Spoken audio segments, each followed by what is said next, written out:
সরকার, যে সরকারকে আমাদেরই সরকার, আমাদের রক্তের উপরে আমরা তাদেরকে বসিয়েছি, তারা আমাদের সরকার। আমাদের ৫,০০০ পরিবারের দায়িত্ব তারা নিতে পারবে না? অবশ্যই নিতে পারবে, সেটা আমরা জানি। তো এখানে ক্যাটাগরি নামে যে বৈষম্য করা হয়েছে সেইটার ব্যাপারে আমরা সবাই একমত। আপনি হয়তো ভাবতে পারেন এখানে পরিবার ছেলে পেলে এসেছে, স্যার আপনি ভালো করে জানেন এখানে এক একটা ছেলে ১০০ ছেলের বরাবর।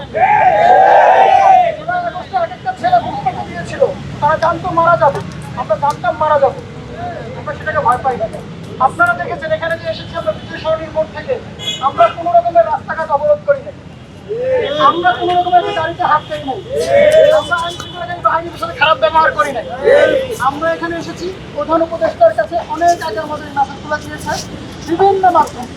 আমরা সুন্দর কথা বলেছেন, আপনার জিনিসটা ওখানে পৌঁছাবেন, স্যার আপনাকে মোস্ট ওয়েলকাম, আপনি খবরটা ওখানে দেন, অসুবিধা নাই। বাট আপনারা যেই পর্যন্ত আমাদের এটা দাবি ডিক্লেয়ার না করবেন, আমরা এখান থেকে স্যার আমরা আমাদের শেষ কথা, আপনি সময় নেন, ১ ঘন্টা নেন, ২ ঘন্টা নেন, ৩ ঘন্টা নেন, আমার কর্মসূচি সেই পর্যন্ত স্যার আমাদের দাবি মেনে নেওয়া না হবে, আপনারা লাঠি চার্জ করবেন, আমরা এখান থেকে আপনাদের প্রতিবাদ করবো না, আপনারা গুলি করবেন, আমরা দৌড় দিব না, এখানে শুয়ে থাকবো, আমার লাশ এখানে পড়ে থাকবে যেই পর্যন্ত আমাদের ভাইয়ের দাবি আদায় হবে না।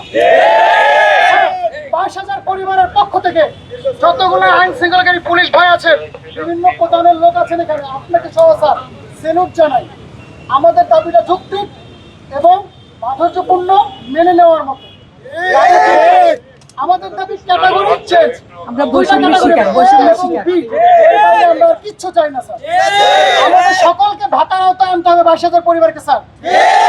শেষ কথা স্যার, আপনাকে সময় দিলাম, আমরা রাস্তাঘাট অবরোধ করবো না, আপনি যদি আমাদের এখানে ১ মাসে বসায় রাখেন আমরা তার রাস্তা আমরা এখানে বসে মারা যাবো, তার রাস্তাঘাট অবরোধ করবো না।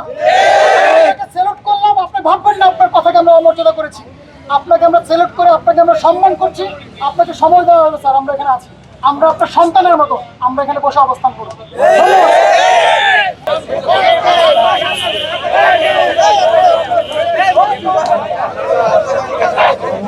আমরা এখানে অবস্থান করবো।